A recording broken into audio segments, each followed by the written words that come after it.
Alrighty guys, we are officially live. So I'm just checking on YouTube and my OBS software, and it looks like everything is going pretty smoothly. So I guess we are officially live. So right now, especially for me, since I am on the Pacific Coast, I'm on the West Coast.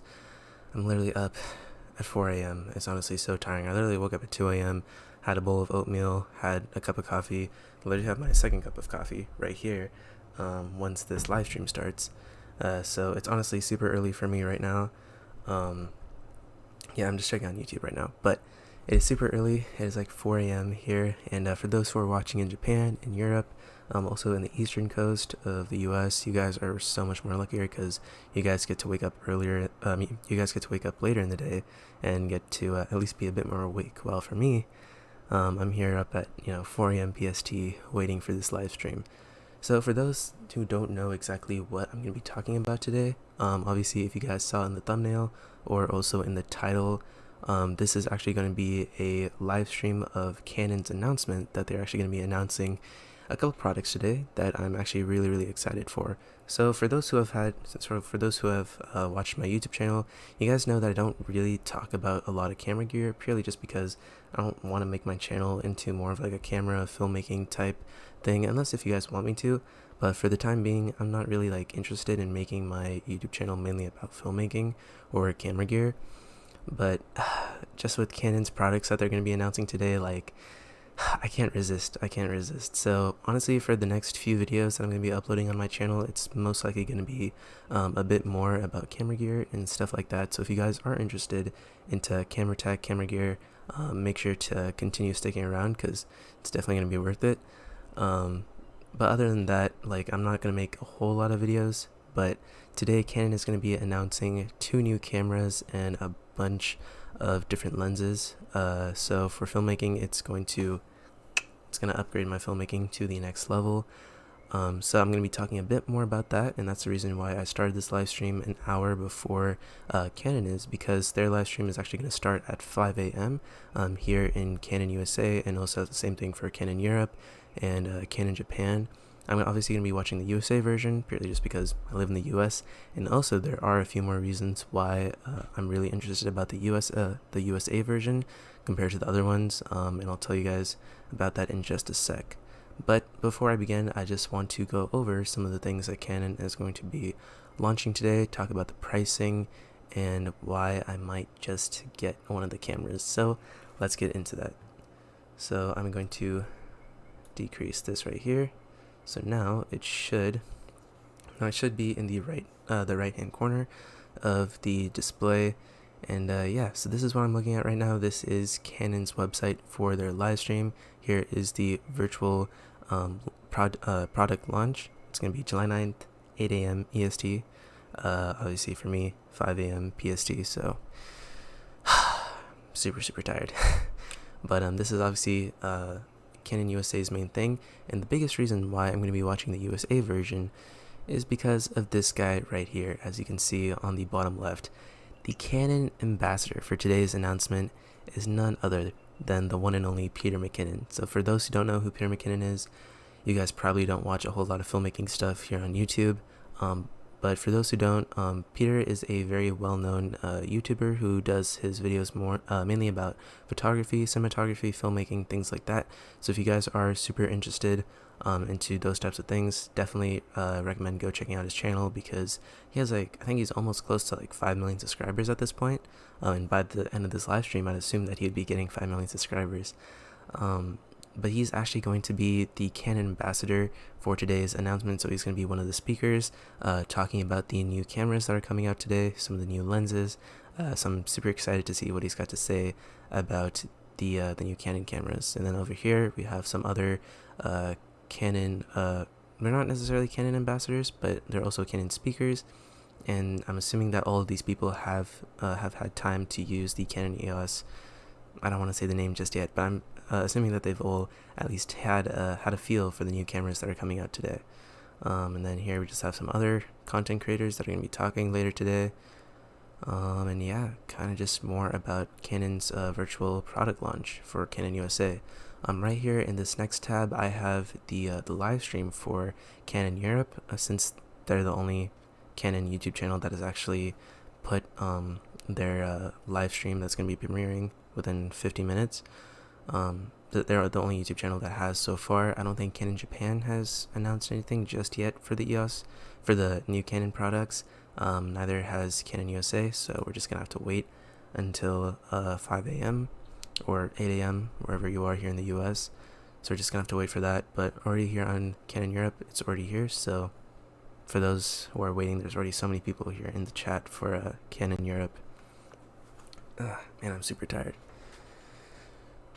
Yeah, so again, just waiting for Canon USA to start this thing up. But one of the reasons why I decided to start this broadcast an hour beforehand, an hour before the actual... Oh my god, I'm literally stuttering on my words. And guys, doing a live stream is actually so much harder because I don't get to edit whenever I make mistakes. So sorry if I make any mistakes on this live stream. My bad. I don't mean to do that. But, you know, it happens. So one of the biggest reasons why I decided to start this live stream an hour before Canon is doing theirs is purely just because I want to talk a bit more about the cameras and the lenses that are coming out today, and some about the specs of the new cameras and also some of the new lenses that are coming out as well. So if you guys obviously don't know what Canon is going to be launching, that's what I'm here to explain. So I think we are going to get into the details of what Canon is going to be announcing today. So right here, as you guys can tell, we have two new cameras, and I believe these lenses are, they've been there for some time, but what I'm mainly going to be talking about are these main two cameras. So as you guys can read the title, US price detailed specs for the Canon EOS R5 and the R6. Now for me personally, I am super excited about the EOS R5, and that's honestly one of the biggest reasons why I'm doing this live stream and why I'm really talking about this camera, is honestly because the specs of this camera are honestly, they're just groundbreaking and just something that no one would have ever imagined to be put into a mirrorless camera. Again, I don't usually like talking about cameras on my YouTube channel, but this one, it piqued my interest so much, and yeah, it's gonna be one of the best cameras that has ever come out from what the specs tell us. So right here we are on canonrumors.co, and they have already announced, they've already leaked technically the price here in the US, some of the specs for both cameras, and then I'll also talk about some of the lenses that are coming out too. So one of the first things we can talk about is also the pricing. Literally just yesterday, they leaked what the US price is going to be. So for the Canon EOS R5, it's going to be $38.99. So for most people, that's going to be pretty expensive, but for those who know why the Canon EOS R5 costs this much, it's honestly pretty reasonable why it's around $38.99 for the specs that you're getting, which I will be getting into a bit shortly. But for the price, I think it's a bit reasonable. And then this is with one of the lenses. Here's the R6 price, which is at $2,500 or $24.99. And then, you know, some of the lenses that you can get with the R6, and then some of the lenses that are going to be coming out. So before I get more into the pricing of it, let's get into the specs. And one of the biggest reasons why I'm such a big fan of the Canon EOS R5 is because this camera is going to do non-cropped 8K video.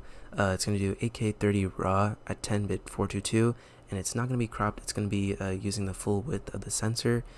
So it's honestly going to be some of the best imaging, it's going to be some of the best images, some of the best videos that we've ever seen on practically any camera. So if Canon really pulls through and there's no other issues such as like recording time limits, you know, overheating issues, battery issues, if there's nothing like that, then this might honestly just be one of the best cameras to have ever come out.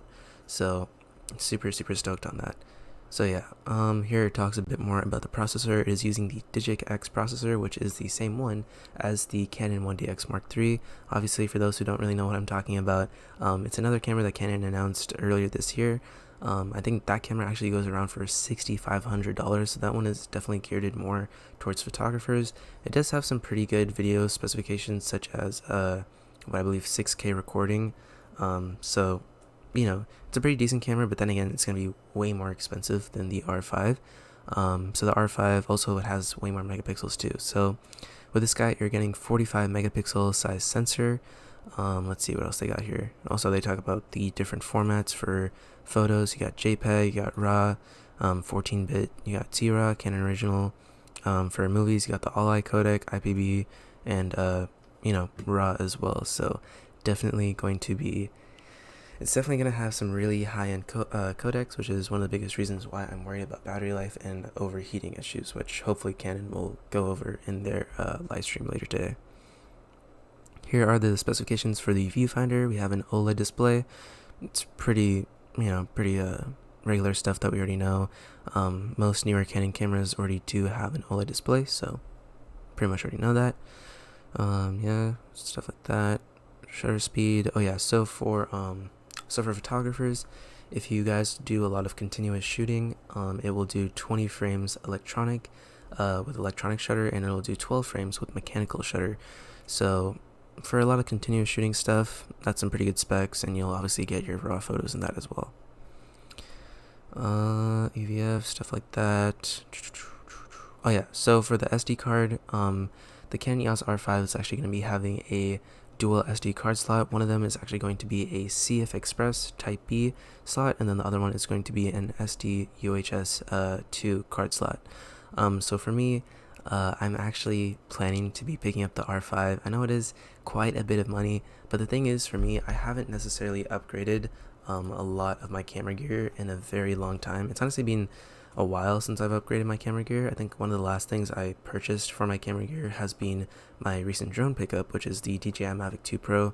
Honestly, by far one of my favorite pieces of camera gear that I carry around with me, and the images that I get off of that and the videos that I get are absolutely stunning. So that is honestly one of my favorite pieces of camera gear. But for the camera gear that I have currently right now, I'm actually live streaming with the Canon EOS 70D, and also for my secondary camera, or technically my primary camera that I use for vlogging and pretty much almost all of my videos, this is the Sony a6000. So there's honestly like some things that I really do like about the a6000 that isn't on the EOS 70D, and there's some stuff that's on the EOS 70D that I don't like about the a6000. So some of the stuff that I really do like about the a6000 is especially the image quality. Honestly, this guy, especially in low light, this thing is a beast compared to the Canon. With the Canon, if you don't have like any lighting whatsoever, I mean, if you don't even have great lighting, you're gonna get a ton of noise in your image. So it's just really gonna ruin your image if you don't have great lighting. So that's why I usually use my EOS 70D more indoors, like in like in a studio setting with like controlled lighting, such as the softbox that I have right here. So that's where it that's where it can perform at least decently compared to a Sony a6000. But definitely I love the quality of the videos that I can get off the a6000. Also, I do have a better lens for vlogging. This is the kit lens that did come with the a6000. This is the 16 to 50mm lens. So at that 16mm focal length, it's pretty wide enough to get practically, it's pretty much, wide enough to get everything you want within your image, which is really nice. Now, some of the stuff that I just wish was on the Sony that the Canon EOS 70D does have is an articulating screen, because this one only has like a tilting screen that you can just tilt up, kind of tilt down, kind of like that. So it's not very practical compared to like a Canon flip out monitor, because you can put that thing in all types of directions. So I do like that a lot better. And one of the biggest reasons why I really do want to upgrade this camera to a different camera for vlogging and other things is purely just because this camera does not have a mic input. It only has a micro USB and a mini HDMI port. So if I do want to get better audio from this thing, I'm gonna have to only get a Sony mic, which I did have. I had like the Sony stereo microphone. That thing was like around $100, but after like a few uses, that microphone just became really bad, and it just sounded terrible. So I decided to return that mic and invest it in something better, which I will talk about in another video that I'm probably going to be posting most likely tomorrow. And that's going to be talking a bit more about the R5 and some stuff that you guys should invest in if you guys are planning to pick up the R5. So yeah, that's some of the stuff that I wish was on the Sony a6000: mic input and a better articulating screen, which the Canon EOS 70D does have. Now with the EOS 70D, one of the biggest things that I don't like is the audio presets, and also just the image quality from it. It's not the greatest, especially for video. I mean, it does have some decent video features like 1080p 24. I mean, it can go up to 1080p 30, but that's honestly about it. Can't really do much more than that. So for video features, Canon EOS 70D is a bit lacking. At least my Sony a6000 does have 1080p 60, so it is a bit better of an image, and both of them are APS-C size sensors, so it is a bit smaller. It's quite a bit smaller compared to a full frame sensor such as the Canon EOS R5. So obviously for image quality, it's not the greatest. At least the a6000 does have a bit better imaging compared to the EOS 70D, but still it's not that great. So obviously for me, I definitely want something that can upgrade both my both my photo and video editing. Not editing, what am I saying? But I want something that can really upgrade my videos to the next level with better imaging and also better audio. I don't know what it is. Is it presets or I don't know, but just like better audio in general, and that's where the R5 comes into. But also a little bit of a sneak peek for most likely tomorrow's video is right here, if you guys can see it. So obviously it looks like a Canon mirrorless camera. So right here I have the Canon EOS R, and for those who are wondering, like, yo, wait, if you have the Canon EOS R, why do you need to get the R5? So one of the biggest reasons why I decided to pick up the Canon EOS R is because actually today in the mail I'm getting a brand new lens. This is honestly probably going to be one of the best lenses for vlogging and YouTube in general. It is definitely a bit pricey, and I will talk about this in a later video. But it's definitely well worth it if you are going to be moving on to the RF mirrorless bodies from Canon. And obviously in order to use that lens, I do need an RF body, so that's one of the biggest reasons why I decided to pick up the Canon EOS R, is purely just to test out this new lens that I'm going to be getting in the mail today. And I'm going to be using that lens for the Canon EOS R5 when the thing is announced. And also right here on another tab, I have the Canon EOS R5 here on B&H. I'm very curious to see when B&H is actually going to be announcing the pre-order for the R5. I've already put the notify when available thing for my account, so as soon as B&H launches it on their website, I should be getting an email notification of when the pre-orders will start for this guy. So super stoked for this guy to come out on B&H. So yeah, I'm assuming that B&H will probably release it once Canon is done with their live stream event, so super excited for that. But yeah, so here it is on Canon's website. I don't know if they put out anything about the specs. No, they do have 62 questions. That's a lot of questions, so people do have a lot of questions about, how many megapixels does it have, what are all the features about it, and I know that B&H is doing their best to answer all these questions. So yeah, so I have this tab open just to see exactly when the pre-order will start. Alrighty. But besides that, another reason why I really do want to get this camera is because it can do 4K at 120 frames per second. Now this is something that we've honestly never seen, or I've personally never seen on a mirrorless camera before. Is 4K 120 frames. Now 4K 120 frames is something that you'd usually see like in a cinema level camera, such as like a Red 8K weapon or something like that, where those cameras cost like 50 grand and over. It's a crazy amount for Red cameras in general. But this is something that we have never truly seen in a mirrorless camera, and getting 4K 120 frames, 10-bit 422 RAW, non-cropped, it's going to use the full width of the sensor. That's again something that no one ever imagined to be on a mirrorless camera. So Canon is really making another breakthrough in camera history. They did have another breakthrough a few years ago with the Canon 5D Mark II. That was also another beast of a camera with all of its newly sensors, with the new sensors that it had back then. But now Canon is trying to get back to the top of the leaderboard when it comes to some of the best mirrorless cameras, because right now I believe Sony is kind of at the top with mirrorless cameras, especially with the Sony a7S Mark II, hoping that Sony will come out with the a7S Mark III, because almost every Sony user has been waiting for that camera. Also the Sony a7 III and the Sony a7R4, those are and also the Sony a9 Mark II, I believe. Those are some of the best mirrorless cameras right now on the market, because Sony really does kill it, especially in low light, which also again the a6000 does an amazing job in low light. So that's one of the best things that I really do like about this camera, is the low light capabilities, and also that it can do 1080p 60. But hopefully today we're going to see if Canon can actually beat Sony when it comes to the mirrorless game, because Sony was one of the just had a voice crack right there. But Sony was one of the very first companies that actually created like that actually really had a breakthrough in the mirrorless camera side of stuff. So we're gonna see if Canon can break it. Who knows? I feel like they could. Alright, let me just continue checking with this live stream, making sure everything's going smoothly. We're already 20 minutes into this live stream, so it's already pretty interesting. Let's see if we can go live. Alrighty. Okay, it looks like everything is still running smoothly. So yeah, so that's kind of just the main specs about the Canon EOS R5. Again, 4K 120, 8K non-crop, 10-bit. It's some serious stuff. Now we're going to be talking a bit more about the Canon EOS R6. So the R6 is definitely going to be a bit more of a budget version of the R5.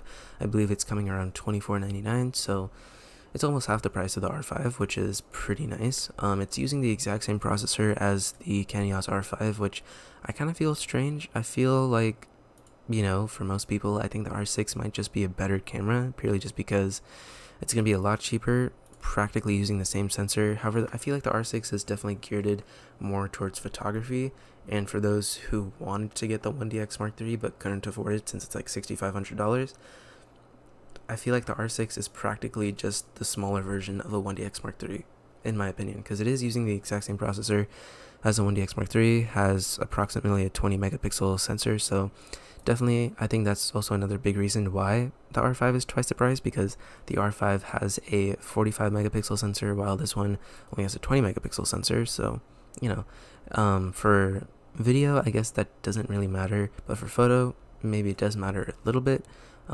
Just saying that you can get a bit more quality within your image. Again, you have all your different codecs for photos, and then in here for the movie mode. Oh, so for movie mode, it actually doesn't have the RAW codec. It only has ALL-I, IPB, and MP4. So for most people, that's pretty good, but yeah, if you definitely want it, so I guess for the R6, you can't shoot in RAW, which kind of does suck, but then again, you are paying half the price. It does have, again, another OLED display. Most of the new Canon cameras, including the Canon EOS R, does have an OLED display, so nothing new right there. Again, it does have the same thing for images, so you're still going to be getting the 12 frames per second mechanical shutter and 20 frames electronic shutter. So for photographers, it's really, really good. And it's also the same thing on the 1DX Mark III. I'm still talking about the camera a lot, but it's literally like the smaller version of the 1DX Mark III, which is what the R6 is looking to be like. Let's see. I think that's kind of it. I mean, it does also have dual SD card slots, so I believe it's 2 UHS 2 card slots. And also there is one more thing that I didn't mention about the R5 or the R6 too, is that both of them, these are actually the first Canon cameras that are actually having 5-axis image in-body stabilization, or also known as IBIS. So it's going to be one of the, both of them are going to be the first Canon cameras to actually have in-body stabilization, which is going to be crazy. I don't know if this is for all Canon cameras or only just for the mirrorless cameras that Canon has come out with, but it's definitely going to be, again, something completely new for Canon, and again, super excited to see it within this live stream. I wonder if they've updated anything. Oh, okay.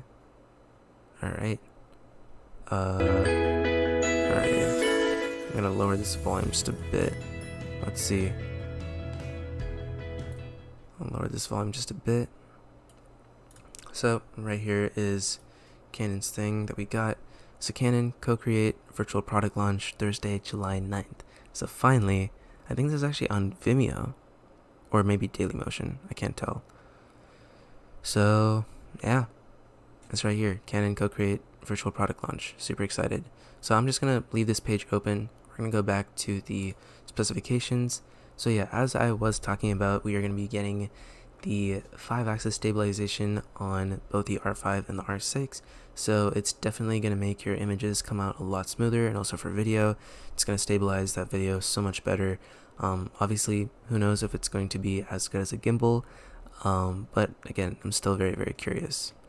So that's honestly kind of it for the R5 and R6. If you guys want to leave any comments, or if you guys are live with me, if you guys want to leave any chat questions about the R5 and R6 that maybe I didn't go over, that you want to hear more about, just let me know.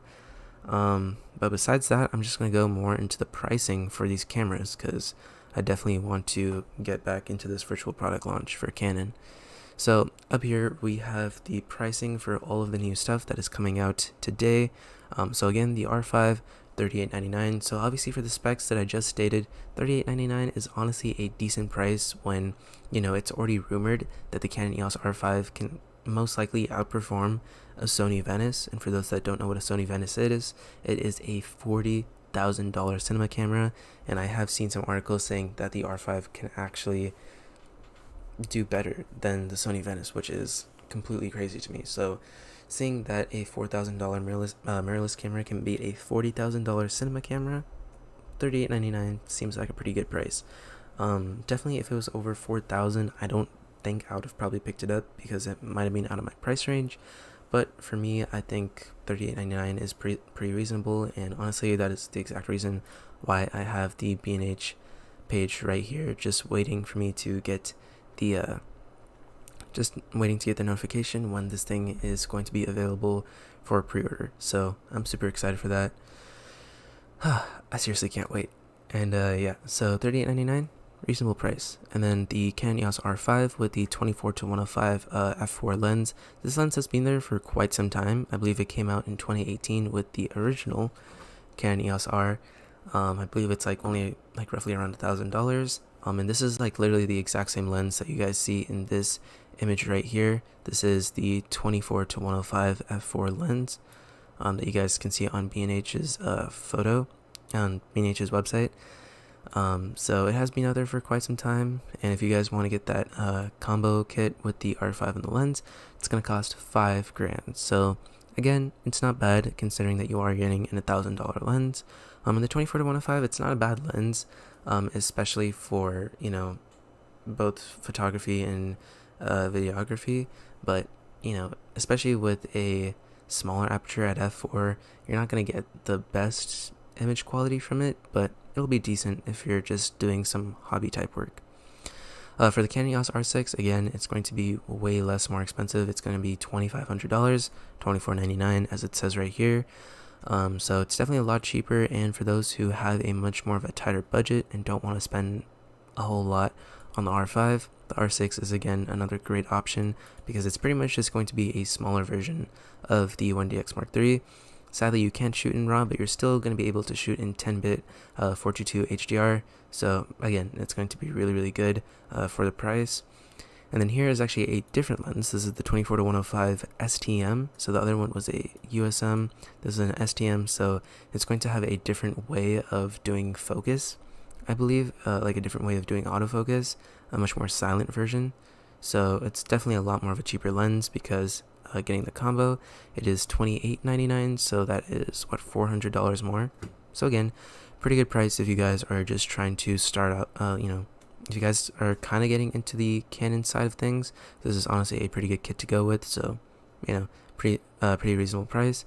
And this one is the 24-105 f4, so it's the same one with the R5, and this one is $35.99. So again, $1,000 lens with the Canon EOS R6 is pretty good. Now, some of the other lenses that Canon is going to be coming out with today is the RF 85mm f2 STM, which is at $600. So for those who can't necessarily afford the RF, I believe it is I know it's a lower aperture or a wider aperture than f2, but it is the USM version of the lens, and that one goes for $2,700. Yeah, for a prime lens, that is very expensive. But it is the newer RF series, so it's definitely going to be built. It's going to be built way better. It's going to have better optics. So for those that want that higher end quality, go for the USM version, which is $2,700. But for those that are just starting off or don't want to spend a fortune but still get a nice 85mm with a pretty wide aperture still at f2, $600 lens is really good. And this is a lens that I'd highly recommend for photography because for me, I actually do have the EF version of the lens. This is the Canon EF 85 f1.8.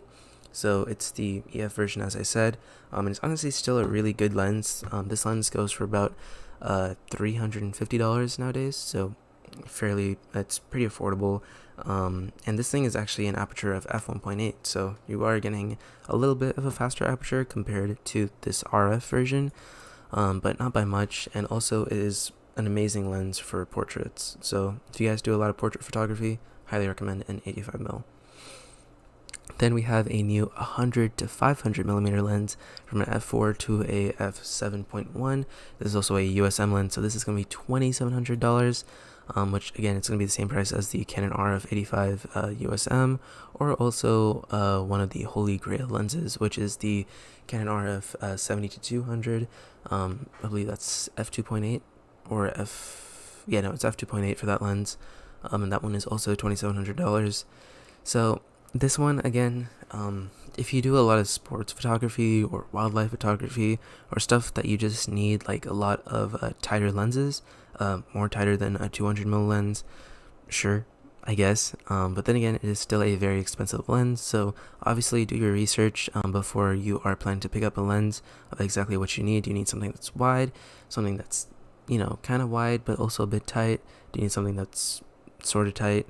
Or do you need something that's really tight, like a 100 to 500 millimeter lens? So for $2,700, something to think about. Then we have the Canon RF 600 millimeter lens at f11. That is such a small aperture. It's crazy. So definitely for such a small aperture, you're going to need tons and tons of lighting in order for it to be exposed. Otherwise, it's not going to be exposed whatsoever. It is an STM lens, so it's going to have a different version of autofocusing, and also it's going to be going for $700. So honestly, for a 600 millimeter lens, not bad for what you're getting into. And then again, Canon is coming out with a lot of tighter focal lengths for this launch. They're going to be having a Canon RF 800 millimeter f11, so again, you're going to need tons and tons of lighting to expose your shot. STM, so a different way of autofocusing, for $900. And for $900, I'm not going to lie, that's not a bad price whatsoever, exactly for what you're getting. So if you need something super tight, like an 800 millimeter lens, Canon is coming out with it. So if you guys need it, it's there. So for me, I don't necessarily need that, because for me, I'm already getting the lens that I want, which is the Canon RF 15 to 35, and that is actually the lens that is coming today. I ordered it from B&H, and it is coming today, sometime in the evening, so I can't wait to test that out with the Canon EOS R that I got over here, so super stoked for this thing. But yeah, other than that, I think I pretty much went over the main specs of the R5, the R6, some of the new lenses that just came out. So again, I guess we can just wait on Canon USA's website for the launch. Yeah. Gosh, I can't wait for this thing. So guys, it's coming out in roughly 30 minutes. Let's see what other people got to say.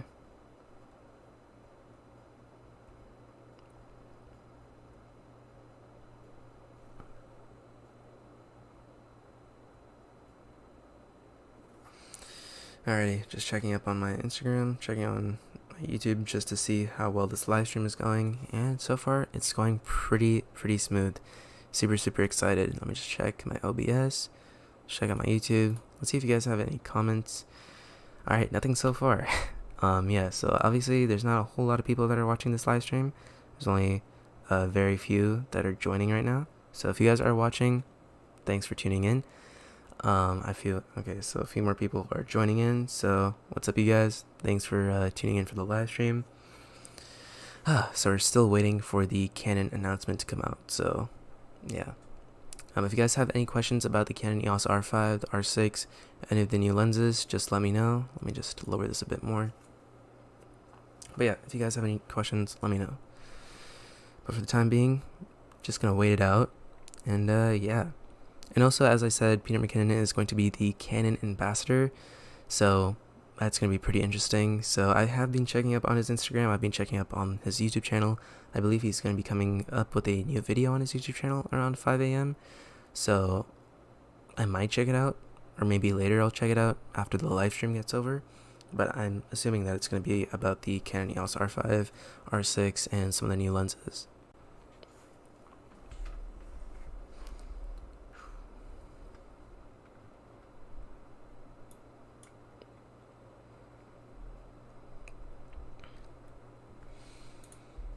Alrighty, so for Canon Europe, 25 minutes. I'm gonna check up Canon Japan, because I haven't seen anything for them just yet. Let's see. Canon Japan, right here.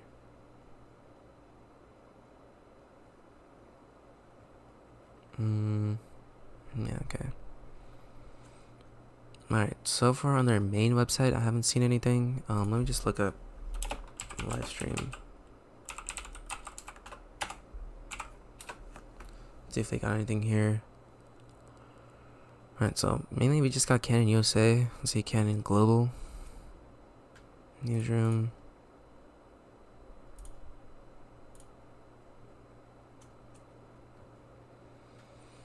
Alright, nothing so far.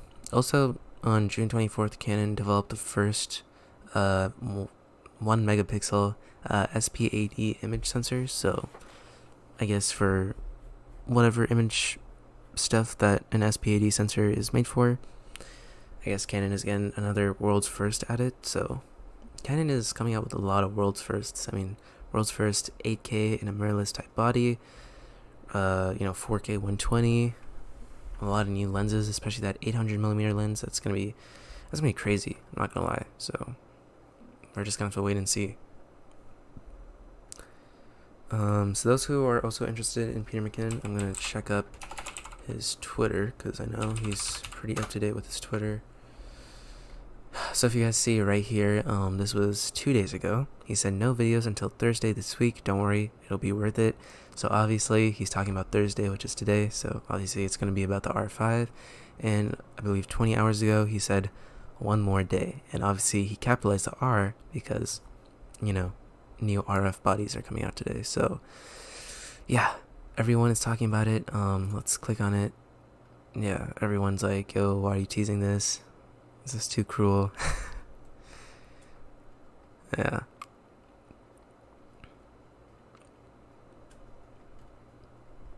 Yeah, so everyone is honestly just super excited for this announcement. So if you guys are on the Pacific Coast here, just like me, you guys are waking up super early just to see this thing, let me know. I know that I'm probably not the only one. But I know for those in the UK, Europe, pretty much the same place, Japan, and also the Eastern Coast, you guys are a lot luckier. I just got this cup of coffee. Alright, let me check this live stream, see if you guys have anything to say.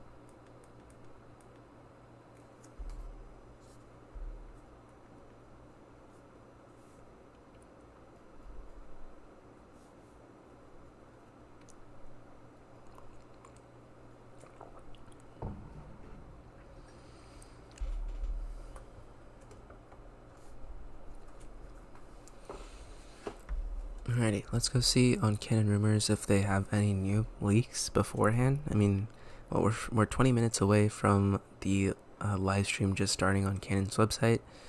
So let's see. Did Canon Rumors come out with anything new? They did come out with the full features, which I pretty much talked about almost everything I need to. So for those who haven't watched that part, you guys can scroll back into the video. I believe it's that way. If you guys want to listen of what I had to say about the R5, so you guys can go check that out. So yeah, full features leaked. Let's see if there's anything new.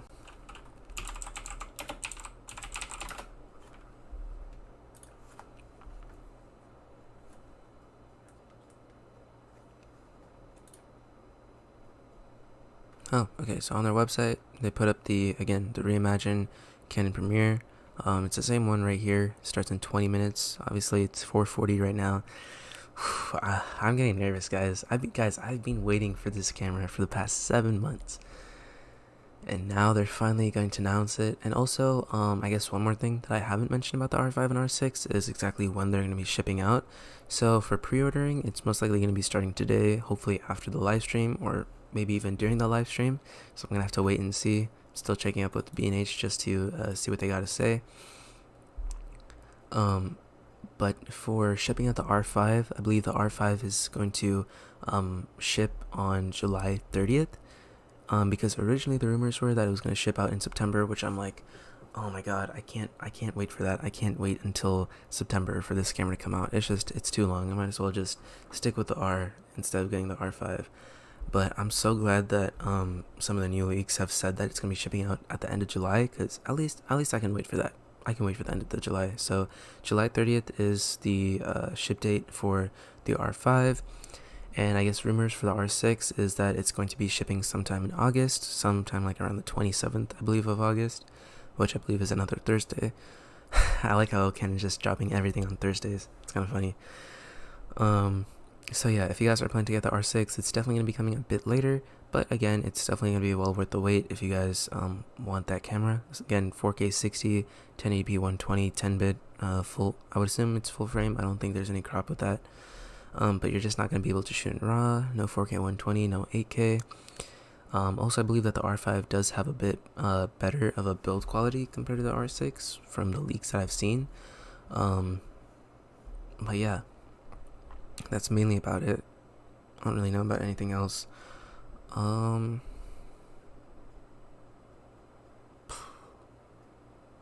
Yeah, that's kind of about it.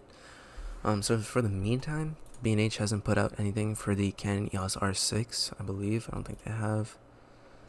Yeah, no, they haven't put out anything for the R6 just yet. Let me see if I type it in right here. Oh my god, there's literally so many cables on my desk right now. I can't even type properly. Okay, nothing for the R6 just yet, but I'm assuming that we still have it for the R5. So yeah, so B&H is giving free next day delivery for people within the US. So if you guys are planning to pick up the pre-order, trust me, you guys will be getting it the next day of the official release for the Canon EOS R5. So again, I will talk a bit more about this BH since, you know, we still have some time to kill until the live stream will actually start. So back in January and February, I originally thought that this camera might sell out within like a couple months. And then once it came towards like March and April, once, you know, COVID started, the pandemic, everything like that, I was like, all right, well, it's probably gonna, you know, sell out within like maybe like a month or so. But then once it's out of stock, people are probably gonna have to wait until, you know, November, December, or maybe even until like 2021 to get their hands on the R5 or R6 if they do sell out with the pre-order. But now, especially in May, June, and also this month as well, I'm convinced this thing can probably sell out within a day or so. So if you are planning to pick up this camera, definitely 100% highly would recommend you guys to make sure that you are up to date with B&H and all of the other places, because I can probably tell you guys that this thing is going to sell out fast because there is a lot of demand on this camera. Even though it is a $3,900 camera, there's still a lot of demand on this guy, and again, I would not be shocked if this thing sold out within a day. So if you guys are interested, definitely pick it up today, because who knows when it's going to sell out for the pre-order. Because if it does sell out, you're probably going to have to wait till November, December until they make their second batch of R5s and R6, or might even take till 2021 because of the manufacturing speed and the pandemic happening. So again, really just depends. Alright, we're back on Canon's website. Just continue checking with OBS, YouTube, seeing how everything is going. It looks like the stream is still plenty healthy. Alrighty. And also guys, I am live streaming this on the Canon EOS 70D, and obviously I don't know exactly how much battery life this thing has left. I can probably check. Oh my gosh, this battery's already halfway done. That thing is crazy. Okay, so honestly, I could probably see this camera dying maybe halfway throughout the live stream event, so my bad if the camera does die throughout this live stream. I have no idea. Hopefully it'll stay strong. It's already been like an hour that this camera has turned on, so I'm hoping that it can stick through for at least most of the live stream. Then again, I have no idea exactly how long this live stream is going to be for, since Canon didn't state anything like that.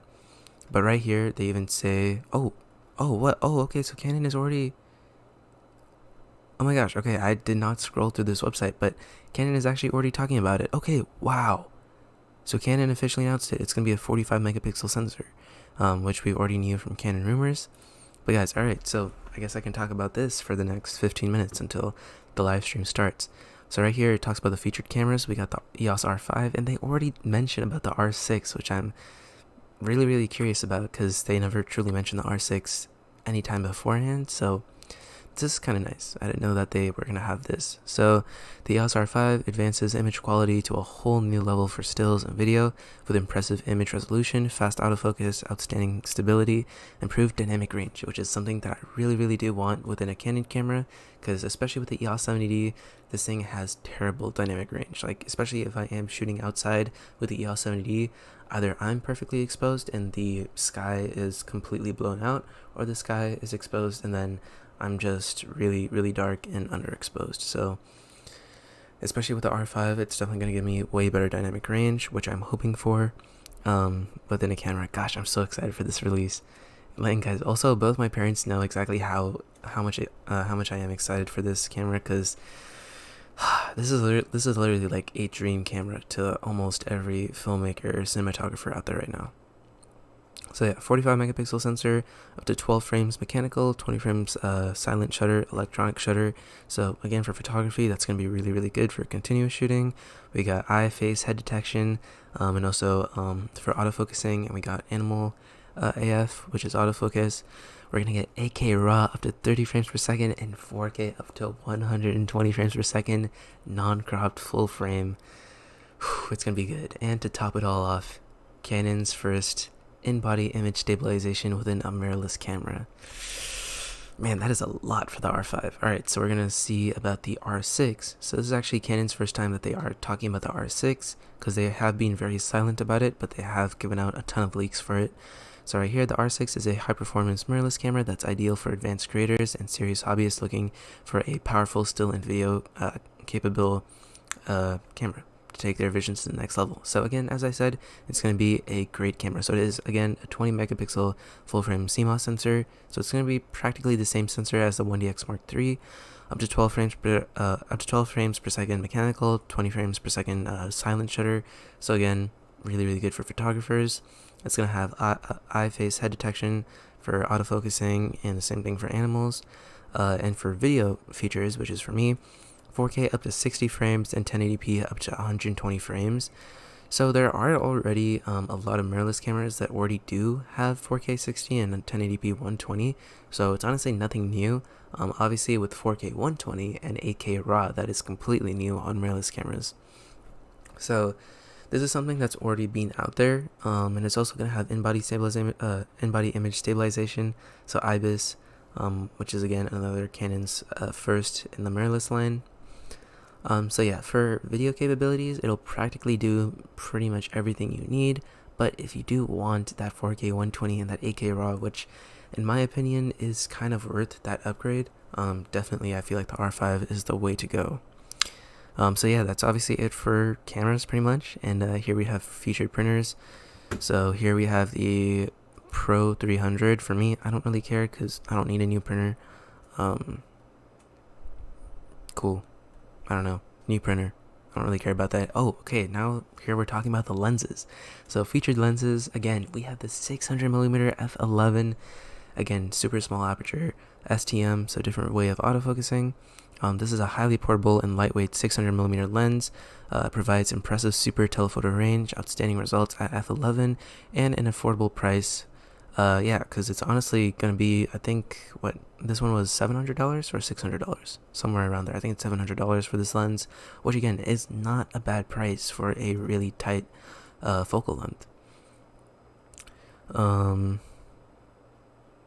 So first compact, lightweight, 600mm lens. Excellent portability for extending, retracting, locking lens barrel design.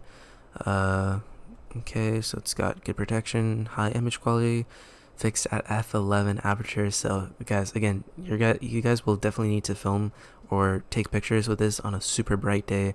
You're definitely going to need a ton of light for this thing to work properly. And optical image stabilization, up to 5 stops. So again, it's going to have image stabilization built into the lens, which is awesome. And the bigger lens, which is the 800mm lens. So as compact as you'll find an 800mm lens. Again, with a depth of f11, so super small aperture, and a price that is just appealing. Again, this thing is going to be a $900 lens. So again, for the price and what you're getting, I think it's definitely well worth it. If you guys are into like wildlife photography, videography, sports, things like that. So if you guys do a lot of those types of photo and video work, this is definitely going to be a lens I'd highly recommend. And also if you guys do like a lot of like, car shooting, you guys like shoot like race cars and stuff, 100% this would be a lens to definitely get. Here is the RF 100 to 500mm lens and an f4.5 to a 7.1. So it's a decent aperture for the focal length, but it's nothing as great as like the 70 to 200 f2.8. So you're getting a much wider aperture for a much faster. You're getting a lot faster aperture within the 70 to 200 compared to the 100 to 500 millimeter lens. It is USM, so this is definitely going to be a much more expensive lens. Again, I believe this one is going for $2,700 from what I saw about the pricing. Yeah, so $26.99. So again, it's going to be a super expensive lens. But again, if the 70 to 200 lens isn't enough for you, this would probably be the lens I'd go for if you guys definitely do want a wider aperture compared to these two lenses, since they are fixed at f11. So yeah, if you guys do want a bit more of a wider aperture and are willing to spend a bit more, sure, go for it. And here is a new RF 85mm lens. So if you guys do a lot of portrait shooting and just like a lot of photos for like weddings, stuff like that, definitely this is a lens I'd recommend. Again, I did show that I do have the EF version of this lens. This is the EF 85mm f1.8. So again, I think this aperture is actually a bit wider, a bit faster than this one because it's an f2. But again, you're still probably going to get great image stabilization from this. So just a bright f2 aperture, mid telephoto, stuff like that. Optical image stabilization with 5 stops of shake, so inbuilt stabilization. Hybrid image stabilization, compensates for angular shift, and again a dedicated control ring, which is something that's new for RF bodies. And yeah, so that's pretty much all the main stuff that we saw in the leaks, and again, it's coming true. So again, Canon EOS R5, R6, definitely gonna be well worth the wait. So yeah, I mean the stream is gonna start in 7 minutes, so if you guys have any questions, leave them right now in the comments, or in the live chat if you guys are watching this, and hopefully I can answer for you guys right here. 6 minutes for the Canon Europe live stream, the reimagined Canon Premiere. Still don't know about Canon Japan. I feel like they already have their live stream somewhere, I just can't find the link. But yeah, looks like a ton of people right now are tuning in to see this live stream. So for me, I'm gonna exit out of this one because I'm not watching the Europe version, I'm watching the US version of this. So yeah, right here. Alrighty. Let's continue to check up on B&H. And also, guys, another reason. Oh, wait, did they release the specs? Okay, so they are giving you the option for the. Oh wait, did they release the price? Oh, okay, guys, so they did release the price with the 24 to 105. Whoa. Did they? Oh, okay, so they haven't done it yet for the body, so they have done it for the lens. Oh gosh, okay, so with the lens, again, so the rumors were right, $5,000 if you guys want it with the 24 to 105. Dang, okay, so I'm sure there's gonna be a ton of people right now already starting to pre-order this camera. Oh, is this a new, or they announced the specs. The specs are here, you guys. Wow, okay, yeah, full frame, Guys, maximum resolution 8192 by 5464. So this is DCI 8K. So you're getting true 8K DCI RAW 30 frames per second. This is going to be crazy. CMOS sensor. Oh my gosh. Yo. Guys, I'm usually never this excited about camera gear. Usually I'm more excited about laptops, smartphones, things like that. But this thing has really my excitement has gained a whole lot. And again, the ISO is going to go from 100 to 51,200, and I feel like for the photo mode it's going to go to 102,400 for ISO. So definitely in low light I feel like it's going to be a beast. You're getting 12 frames per second mechanical, electronic, things like that. It's going to start in 5 minutes. Oh my god. Okay guys, I just got to the video tab of this and holy crap. Raw 12-bit at 30 frames per second. 2600 megabits per second. Oh my god. That is going to be a heavy codec to work with. I'm really hoping that Adobe Premiere Pro can hold up with this thing. Oh my gosh. 12-bit raw DCI 8K. Holy crap. And also you have H.265, 422 10-bit DCI. Oh my gosh. And also you have UHD. And also for... Wait, so you can do true 4K, DCI 4K, which is 4096 by 2160 at 120 frames? Oh my gosh. And this one is 1880 megabits per second. So that is still a very, very heavy file that you guys are gonna have to work with, and for me, I'm gonna have to work with if I'm getting this camera, which I hopefully will be. Wow. Oh my god. And then H.264. So this is 8-bit. Okay. So for okay. So for 8-bit, it's only 1300 megabits per second. So that's not that bad. That's not bad at all. Wow. But for RAW and H.265. That is crazy. Oh my god. External RAW, stuff like that. DCI 4K, 60 frames per second. UHD 60 frames per second. Man. Wow, okay. That is impressive. And I believe they actually have a video here too. Did they come out with the body only? Not yet. I just want to get the body only. Come on. I just want to get the body.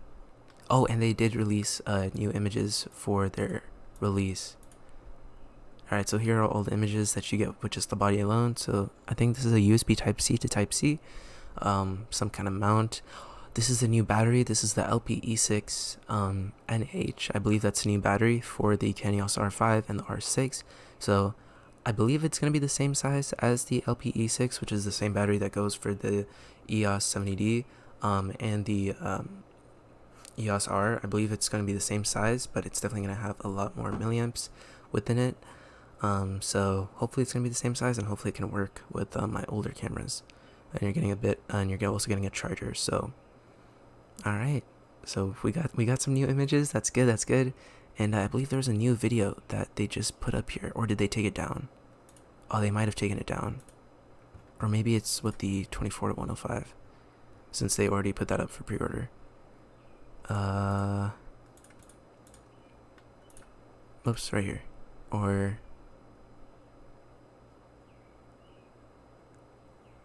oh my gosh.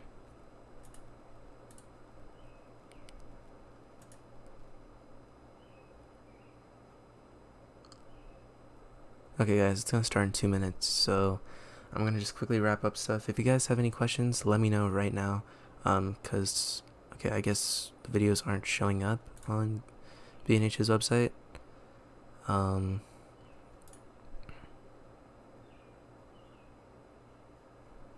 it is a 2-minute video if we can watch it on YouTube. It's an unlisted video too. Okay. Hold up. Before I do this. Alright, okay, it starts within a minute. Okay, let me quickly raise the volume back up. Alright, so let's go back here.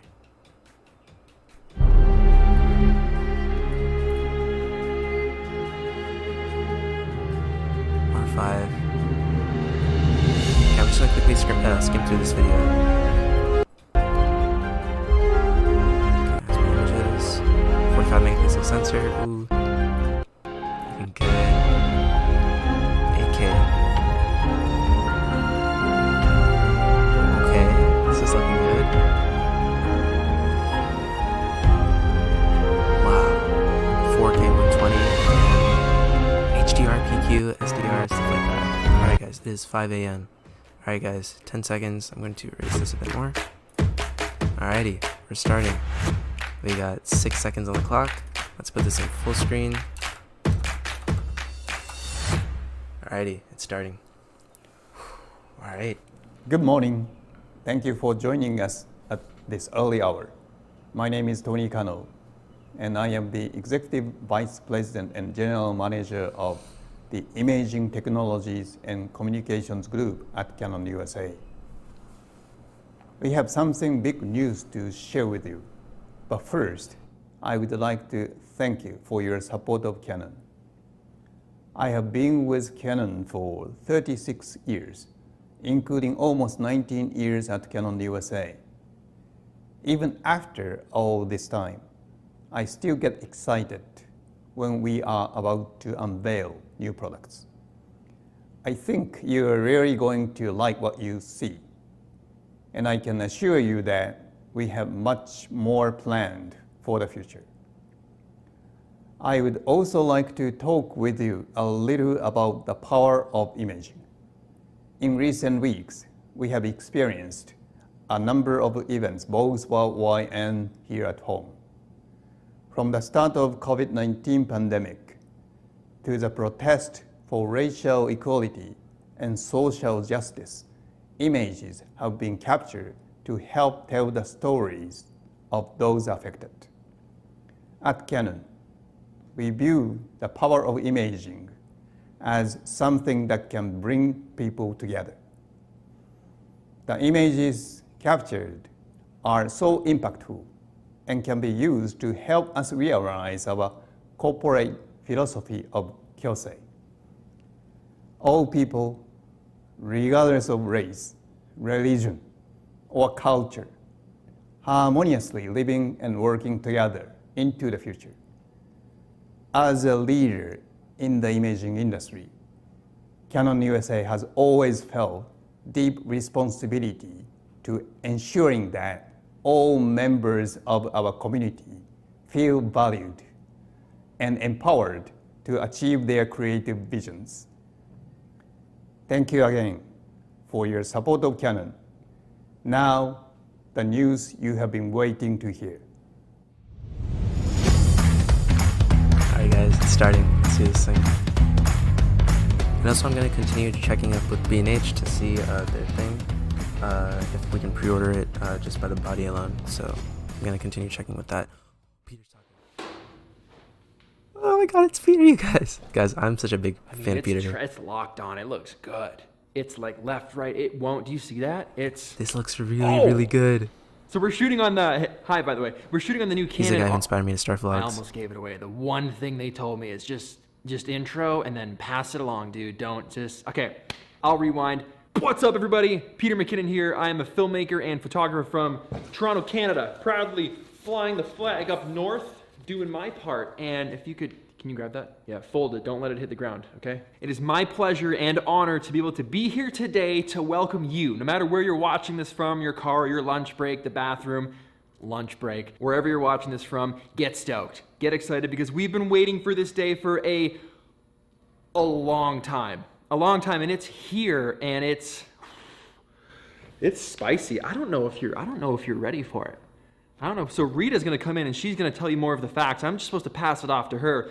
But I've been shooting with Canon my entire professional career, and what is about to unfold is one of, if not the most exciting update since to date. So Rita, before I blow it all, I'm going to hand it over to Rita Dubé, who's got the longest professional title that I've ever seen. I actually had to write it down on my phone because I was like, what? She's the Senior Director of Customer Experience Marketing for Canon USA. I probably could have remembered that, but I didn't want to mess it up, Rita, because it's such a good title. Floor is yours. All right, so that's a little message from Peter. I don't know how I'm Super going to excited. follow that intro, but I'm definitely going to give it a And also, I try. was So drinking here we coffee go. 'cause Peter's a big fan of Welcome coffee. everyone. First, let me say that I hope you're all doing well and staying healthy. We are really excited to have you here with us today. Now, Canon has been pretty busy. We've been introducing a lot of exciting things, like the 1DX Mark III camera, the photographer community called Raise that aims to inspire, educate, and also challenge its users, and the new Image Connect photographer matching service that aims to match photographers with potential clients. And both of these services are available to our US customers. And also, we have our new cloud platform, Image.Canon, that aims to improve your image workflow. And finally, we can't forget the EOS Webcam Utility Beta software that now has helped turn your EOS camera into a webcam. We've been keeping really busy. Alrighty guys, so I'm going to take a little bit of a break because right now B&H literally just put the body, so I'm going to switch out from this live stream just a little bit quick. I'll get back to it, but right now I just want to show you guys on B&H's website, they finally put it for pre-order for just the body alone, $3,899. Again, a lot of money, but they finally put it. So again, super stoked for that. So if you guys are just curious, it's already on B&H. So I'm going to be putting my pre-order very, very soon. I'll probably just do it on my phone. So let's get back to the live stream. Sorry for that little bit of an intermission right there. All right, let's get back to this.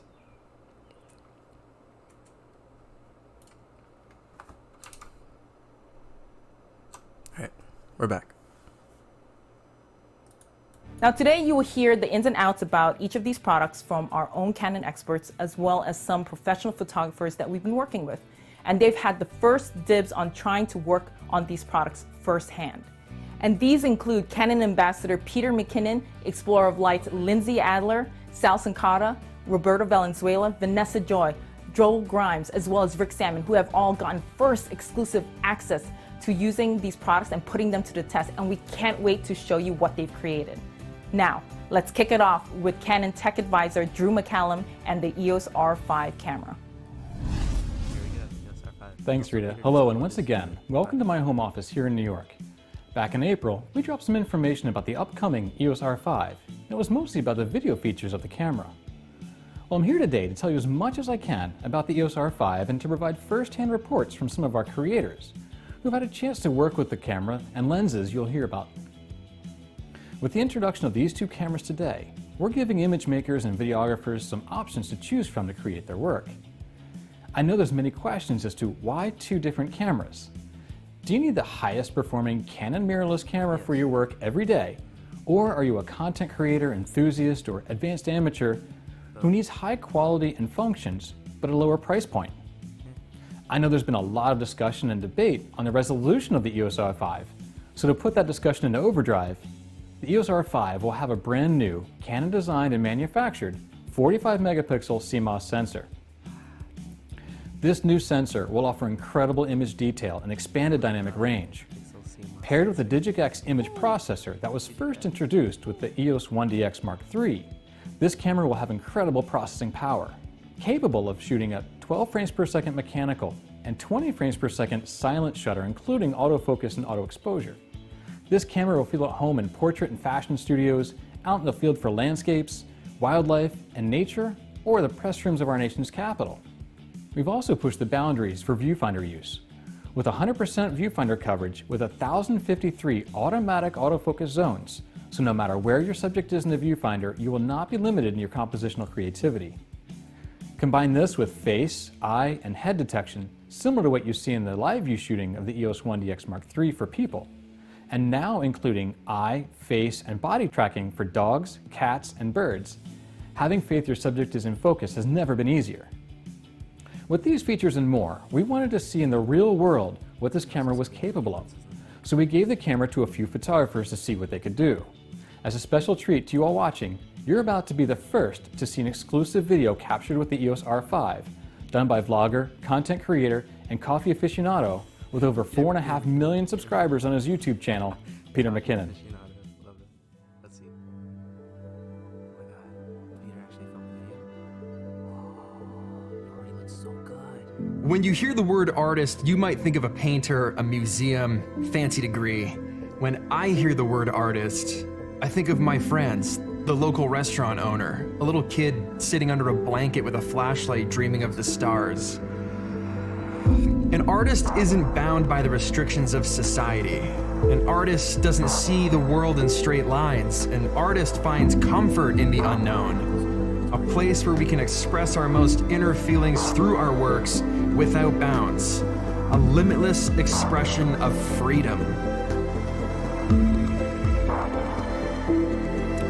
Some use cards, some use notes, some use endurance, some use precision. But we're all ultimately arriving at the same place. A place where titles and hierarchies disappear and we're only left with what we love. Our passion to create.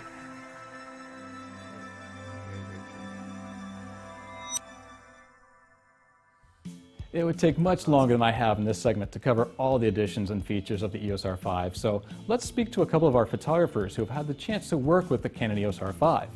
Fashion photographer and Canon Explorer of Light, Lindsay Adler, and portrait and wedding guru and Canon Explorer of Light, Sal Sincata. Welcome to you both. I'm so glad to have you here virtually. So welcome, guys. Thanks for having us. Thanks for having us. Lindsay, you did some behind the scenes of your session. Let's take a quick look at that short clip.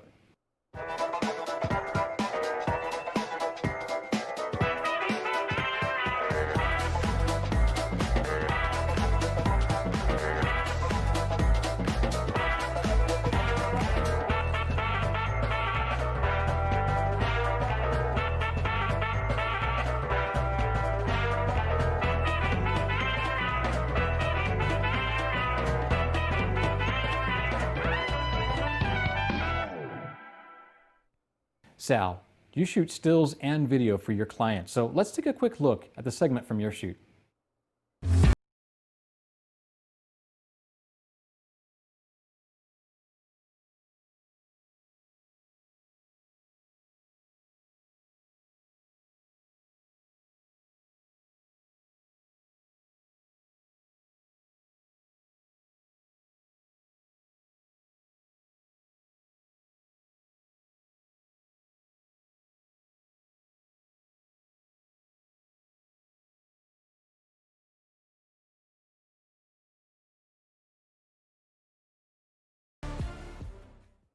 So, Lindsay, you were one of the first to use the EOS R 2 years ago, and you had a chance to work with the R5 recently. And tell me, what were your first impressions as you unboxed the camera, started working with it in your studio? Well, so to be honest, I felt like a little camera photo nerd. It was so exciting because as I started to play with it, I realized it was the best of every world, like all the things I was excited about. Fundamentally, I was like, wait, this feels and functions like a 5D4. Oh, wait, but it has the mirrorless elements of the R. Oh, wait, it has all these other great things. So it was just like, thank you guys, this is what we wanted. The other thing that was fantastic was that when I put it to my eye for the first portrait, the way that with the eye tracking, the face tracking and eye detection, it was like lightning fast. I'd never really experienced anything like that before, so it got me thrilled. Yeah, there's a lot going on. We've really upped a lot of the features and functions that the customers requested. They said, we want this, we want this, we want this. This camera is a true 5 lineage, so if it carries that moniker, it's going to have to work in the way that you and Lindsay need it to work every day. It's a workhorse. It's going to really be that powerhouse to be that one camera in your studio that you use all the time for just about every type of gig that you have thrown in front of you, whether it's video or stills. I mean, it's got to be versatile. So, I think versatile is the right word though, right? If you're doing any kind of work today, there's always a video element to it, right? Whether it's social media and stories. And so to have a camera like this that really can, in a switch, go from high performance stills to high performance video, that is a tool in my arsenal that I think is going to allow me to stand out from my competitors. When you have more resolution, you can adjust more with your images. You can now punch into those images as needed without losing resolution. And then in the post-production workflow, look, we're all touching our images. We're not shooting film. These images are going to go into some sort of post-production workflow. And more importantly, as a wedding photographer, I'm trying to sell large portraits to my clients. I want to put that 30 by 40 or larger on the wall. I need that resolution to sell large print. So I would rather have it than not. Right, and there's always that pixels per head, pixels per face. So you have a big group, a bridal portrait or a wedding party itself. That's a lot of people in a file that you want to have everybody tack sharp. That dress, the shoes, the tux, everything's got to be sharp, especially in those big groups, right? Well, I do want to say something about groups. Any wedding or portrait or family portrait photographer can probably relate to this statement. I have yet in my career to take a frame with 5 kids in it, 3 kids and 2 parents, or a wedding bridal party where everyone is looking at the camera. And if you're the person who's doing it, please come teach me how to do it, because it's like chasing squirrels, right? I mean, you just cannot get them there. And so there is that element of compositing that happens after events like this. And I, again, need those pixels so that these images don't fall apart on us. Very cool. Yeah, it's going to be a lot of resolution for some to handle, but at the same time, it's going to be one of those resolutions that people, they need it. It's just there. It's like we said, versatile, and that's why it's there. It's what it's there for. You've always got options like C-RAW and smaller functionalities, smaller JPEGs. Those are always there, but when you need it, you got the power behind you. So, but Drew, we shouldn't underestimate the speed of the camera. I think that's important to understand. You know, in the past, and even on some models that are on the market today, the larger file size is writing slower. And I did not experience on our shoot, and when people see that video, they're going to see like we're moving, we've got action, we're throwing a veil. We did not run into performance problems with the camera. So I think kudos to Canon, did an incredible job of making sure that the buffer, the memory, the read-write is happening at a speed that's keeping pace with a working pro. With the R5 now, I'm not seeing that lag. So the speed of the EVF was made me very, very happy. Lindsay, how about you? What are your top 3 of the EOS R5? Well, I want to start by building off of what Sal just said about it changing the way you shoot. So I don't know if other photographers are like me, but I used to be terrified of shooting at 1.2. 1.2 is such a tiny, narrow depth of field that when it was a paid job, there's no way I was going to risk it. And the other day, just for the heck of it, I said, I'm only going to shoot wide open. I had the RF85 1.2 at 1.2 the whole time. And the camera changed the way I can shoot. I can confidently shoot wide open and know that I'm nailing the shots because of the face tracking and eye detection, right? Then after that, I would say also related to focus would be the 100% autofocus coverage from side to side, because very often I am shooting unusual compositions, or I have my subject moving around. I want that flexibility. And I love that no longer is focus and recompose a thing. Like I don't think I ever mastered that whole idea. No one did. Yeah. And so the fact that it's gone, man, I'm jealous for the future generations of photographers that never have to suffer through that. So right. You don't know what it's like to take a blurry picture.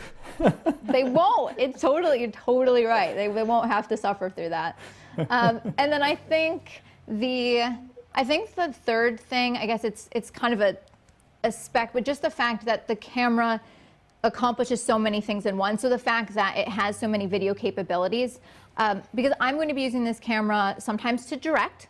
There's a lot of times where in a commercial shoot, I'm actually shooting stills and I'm directing little pieces. Maybe it's going to be for a web ad, maybe it's going to be for just a little piece on social, but I can also use the camera for things like I can do right now, like recording myself for tutorials. So right. I just loved that, yeah, for my job, all the important parts of what I need out of a still camera are there, but I don't need something extra in another camera to achieve what I need out of video.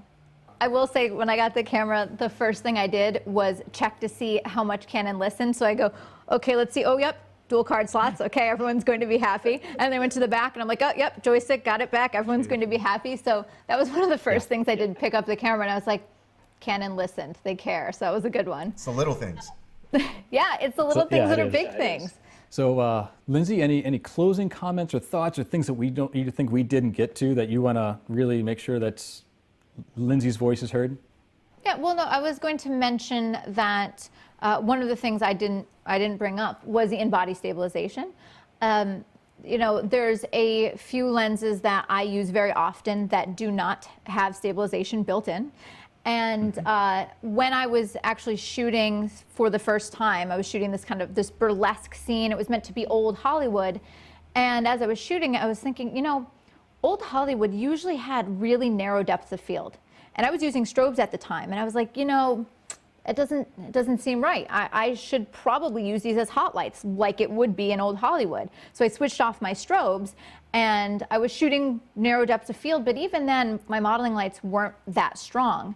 And so it ended up being, I was shooting, I think I was at a 1/6 of a second. And I was like, oh man, okay, maybe, you know, should I pop up in my ISO? Maybe I should go higher. And then I was tethered and I'm looking, I'm like, nope, they're sharp, I don't need to. So it was really nice to see that in action in a practical situation, because usually people think just bump up the ISO, but it wasn't necessary.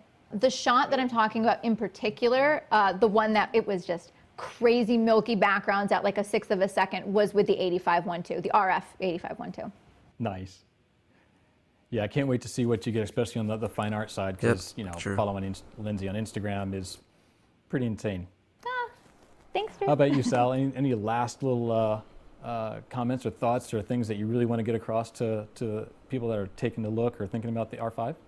Yeah, if you're a wedding or portrait photographer and you're on the fence at all about this camera or if it's right for you, I'm telling you, we have bet our entire business on this platform. So as an active wedding and portrait photographer, we are using this in our business, and I could not be happier. The tech is what moved me to mirrorless. Awesome. Well, I know you guys have a lot going on right now, and so I'll let you get back to your extremely busy days, and I can't wait to see more of what you guys do with your content and your videos that we're going to be pushing out over the next couple weeks. Thank you both for being here. I appreciate it. All right. We'll be seeing a lot of photos and videos and right behind-the-scenes footage from our up. EOLs at work with the new EOS R5, so make sure you go to our website after this broadcast to see those amazing pieces. We'll be showcasing how the new EOS R5's features, such as IBIS with up to 8 stops of correction, animal eye and body autofocus, the return of the joystick, and other requested changes, so keep an eye open for those articles and videos. 102,400 Now, the EOS R5 is not just an incredible stills camera. We wanted to make sure today's photographers and videographers are able to integrate this small full-frame camera into their creative outlets, be it high-end stills or video. We gave the camera to Explorer of Light, Tyler Stableford, who has to create not just impressive stills for his high-end customers, but cinema-like production video for commercials and corporate use. Yeah, I have seen a bit of his work, so I'm curious to see Here's a what quick teaser of the video R5. he shot for us with the new EOS R5. All right, let's check it out. What you got?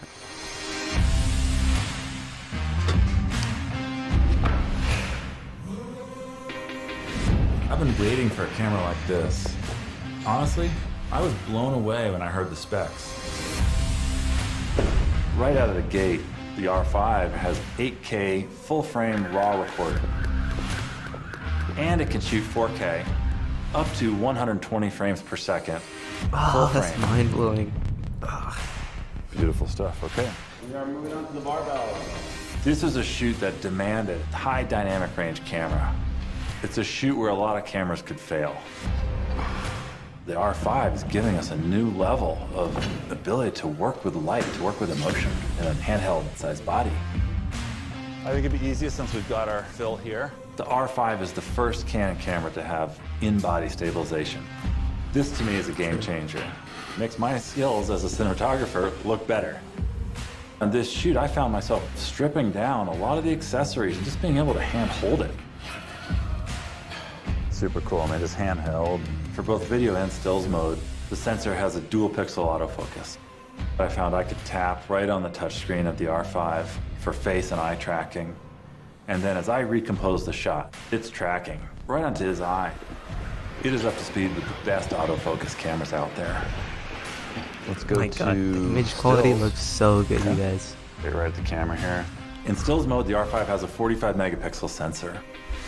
And it shoots 20 frames per second with a silent electronic shutter. Perfect, perfect, thank you. The R5 has fully won me over to a mirrorless system. I know there's so many more features so to discuss and to show you, but unfortunately my time is up. Right now, I'd like to pass it over to my friend and colleague, technical specialist Brandon Chin, Thanks, Drew, and hello, everyone. The EOS R5 is truly a revolutionary new product that will impress all different types of image makers. If you're one of those people that crave high performance, now we're talking but about you the might be on a R6. budget, we at Canon, Very we interested. hear you. So I'm excited to introduce to all of you and the world the EOS R6. This is a completely reborn 6 Series product with our latest and greatest technologies inside.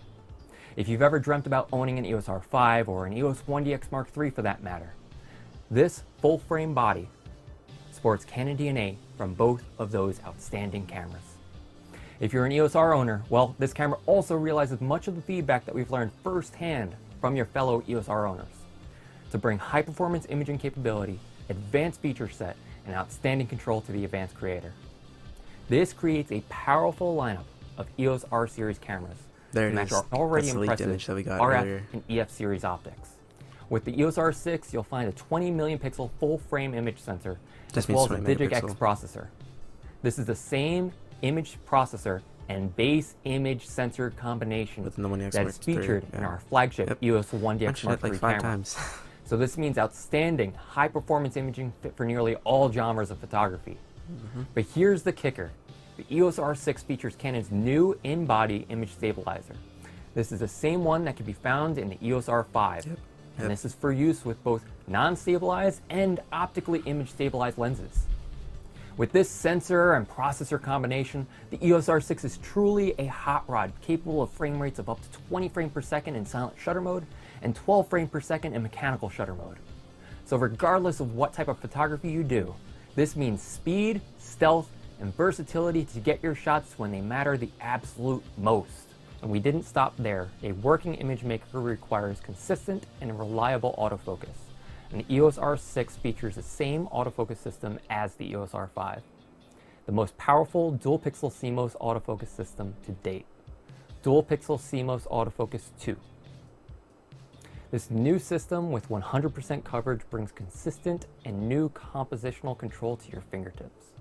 With 1,053 automatic selection autofocus zones that work with an improved eye detection autofocus algorithm and head detection Oh, autofocus. yeah, so this is what they were talking about, the adopted dual from the EOS pixel 1DX Mark CMOS III. AF2. If you So guys, I'm photograph just people continue at to all, look up you on should B&H know for that dual pixel more CMOS specs, autofocus and just got we'll that be much pre-ordering better. very, very soon.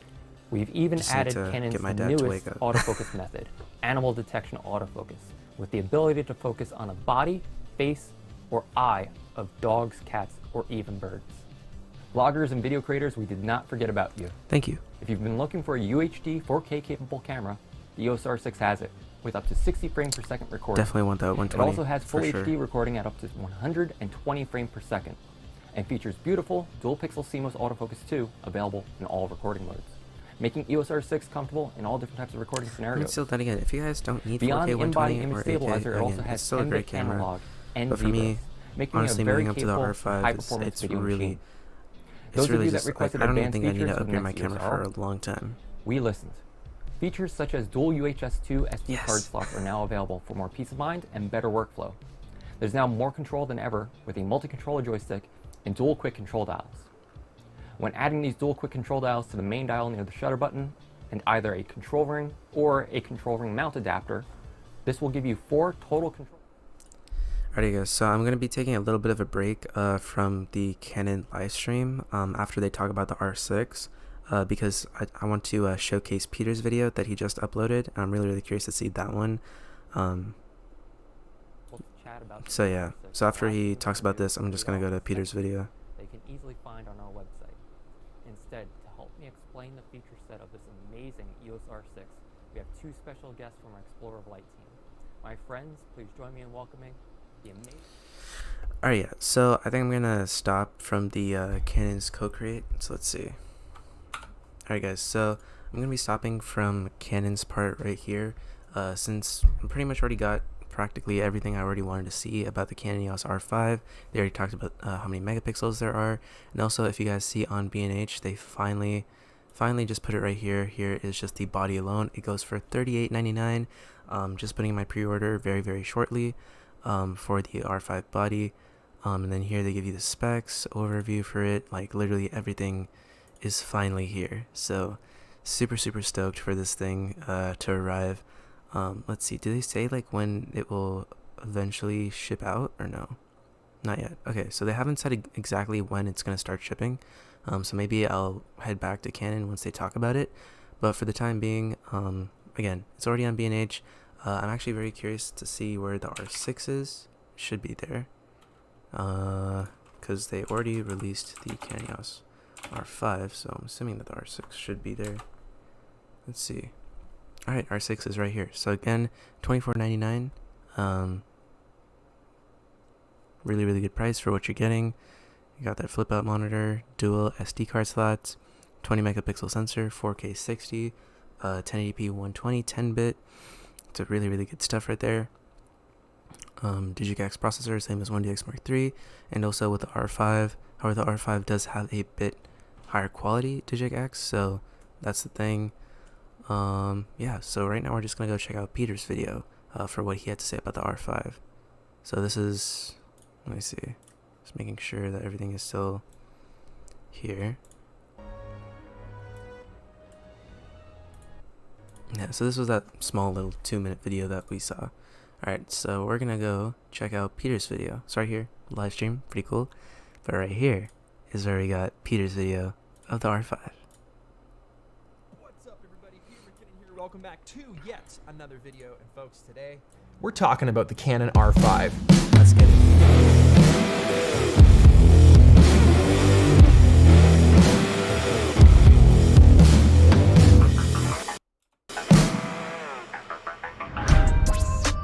The highly anticipated, much discussed, rumored, all the buzz, and for a very good reason, because this camera delivers. I couldn't be more excited about it. Now, before we dive into this thing and I talk about my experience and show you some footage, because I have been shooting with it for a few months now, Canon sent me this camera on loan. I'm giving it back actually in a few hours to test out, basically in the middle of the pandemic. But I want you to know too, right at the beginning, I'm sponsored by Canon. I'm an ambassador for the brand. I'm a Canon shooter. I've been a Canon shooter my entire life. I've been shooting Canon since I bought my first professional DSLR. That's about 15 years now I've been using Canon products. So keep that in mind when I'm doing this review. I'm not gonna be unfair about it. If there are things I don't like about it, I'm gonna tell you. But luckily for this camera, it is exceptional and there's not a whole lot of things that I don't like about it. So you're excited, I'm excited. Let's talk about one of the biggest camera releases of the year. Is it of the decade? Could we say decade? It's one of the biggest releases seriously, for Canon for sure. This is back to the 5D Mark II days. Yes. Let's talk about those days for a second. Hands up, who remembers a filmmaker by the name of Vincent Laforet? Amazing. Oh God, made a film called Reverie back in, I'm gonna say it was like November 2008 with the 5D Mark II. Now this was one of the first times we'd seen cinematic looking footage with depth of field shot on a DSLR. And that was a big deal. Then you had heavy hitters like Philip Bloom coming out with incredible courses on how to use a DSLR as like a filmmaking camera and the right settings and the accessories, and that will always be a staple in my mind, learning from him when I was much younger. That was a big deal for Canon. That was a huge camera release, the 5D Mark II. The R5, I feel, and I think a lot of people would agree with me, the R5 is that big deal of a release now for Canon. Let's talk about why this camera is important, why people are talking about it, where all the buzz is coming from. Let me show you how this thing works. Alright. Here's the top-down angle. You've got your flip-out screen. I'm literally gonna be having that exact same setup that we've all come to love. The body's a little bit thicker than the EOS R. Not by a whole lot, but that's obviously accounting for the new in-body image stabilization. The wheel is back. The joystick is back. Oh my God, the functionality that a lot of us are used to coming from the DSLR side of things, it makes it faster, easier to use. It just feels right. Here's something that'll make a lot of people happy. Dual card slots. Yes. You've got a spot for a CF Express, which is the new type of like high-speed card that this thing's taking, and then you have an SD card slot. It takes the same LPE6 batteries that we've all have like 100 of, so that is a massive benefit. Now, there are new ones. Well, I mean, I kind of they've got this little sticker on them. So that's kind of how you're able to differentiate the new ones from the old ones. And apparently it's just the software and the camera is able to use this battery to just distribute the power in a more efficient way. It's not necessarily that the battery's bigger and giving you more battery life, but the camera and the software now is smarter and it's using these batteries better than the old ones. Same chargers, that's good. All right, so taking a look at the difference in comparison of size to the R5 and the R, Here they are with the back button layout. Like I said, this bar is gone. You get your joystick here. Instead of your directional kind of D-pad sort of control, you've got the wheel. And other than that, they look pretty much the same. This R5 is just a little bit thicker. So if we look at them both side by side, a little bit fatter, grip's a little bit bigger. I like We that. flip I them do over like on a the little bit sides. bigger grip. This side right here is a really good representation of how much thicker it is. Most of that's not that everything bad. in the same place. Yeah, I don't want it to be like massive. compared to Another the top R. down. So Honestly, it's not in too my much opinion, it feels better ergonomically. So now you've got IBIS in the body, you've got image stabilization in the lens, those two things working together to sir, get yes, you sir. some super 5 stable axis footage. stabilization, Something yes, people have please. wanted for a long time. It's one of those instances where you're reading the stats online and you're like, this can't be true. Is this right? Does this do 8K raw? C-Log with autofocus? 4K 120? Yup. I mean, when we're even looking at all the modes right now. on I this can't. camera as far as how they're represented within the my menu, God. Canon's menus have always been good, Why is that but the so UI good? within how to get to different frame rates and resolutions has Okay, so been this is C-Log. improved even more. Now they've just broken it down into 3 menu options, basically. It's very clearly broken down here, which makes it a breeze to just go boop, boop, boop, and you know exactly what you're setting. Now to get that high frame rate, you're still gonna go over to the other menu, hit high frame rate, enable. That's gonna go into 4K I like the 120. background music he shows. It's Photographers, probably better 45 than megapixels, right? I've been shooting on 20 megapixels with the 1DX Mark II for like a good quarter plus of my entire career. So 45 megapixels, that's great. That's some high res stuff right there. One of the things I love the shutter sound and click of this camera. That's a big thing. If it's just like a nasty shutter sound and click, can't do it. This, Oh no. that's subtle. Guys, no. Okay, so obviously you guys can't see my video feed anymore. So as I did predict, the battery life, I believe, is dead. Yeah, battery is low, it's dead. Oh man, that really does suck. Okay, so you guys can't really see me for the rest of this. I'm just gonna finish playing Peter's video that he has to say for the R5, and then I might okay, first let's just go check back to see what there is on Canon's website. Let's see what they got. Some of the most useful lenses in our arsenal. Okay, so they're just continue talking about like lenses and the R6. So I'm just gonna continue playing with Peter's video, and then after that I'll head back to Canon, see what they gotta say, and then I think I'm just gonna end it off because this really does suck. Again, I wish I had like an external battery or something so it could last longer, but I had a feeling that it was gonna probably power off after like 2 hours. So again, just gonna finish Peter's video and then I'll head straight to Canon, see what they have to say, and then I'll end off the video. So let's continue. Check this out. Shutter mode, electronic. Listen to this.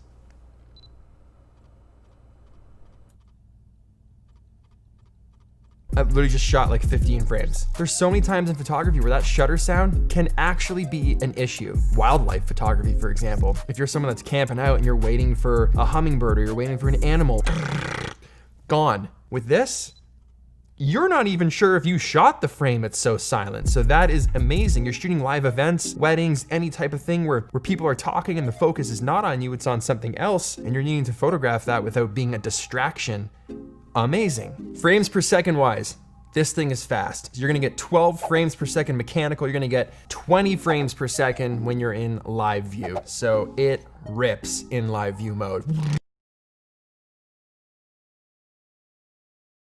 Alright guys, so again I'm just going to take another little bit of a break because actually Peter just posted another video on his channel, which is the Canon EOS R6 hands-on review. So I don't know exactly if I'm going to be playing both. I think this is honestly the most I'll do for Peter's video because again I don't want to rip him off, and again you guys should definitely go check him out. I'm just going to exit out of this. Obviously if you guys are very interested in Peter's work like I am, highly recommend you guys to go check him out. We're just going to go back to Canon's website. But beforehand, I'll show you guys on his uploads. Here we have the R5, and here he talks about, well, I mean, he just uploaded a video about the R6. It's not showing up on my computer, but it already showed up on my smartphone, so it'll probably show up pretty soon.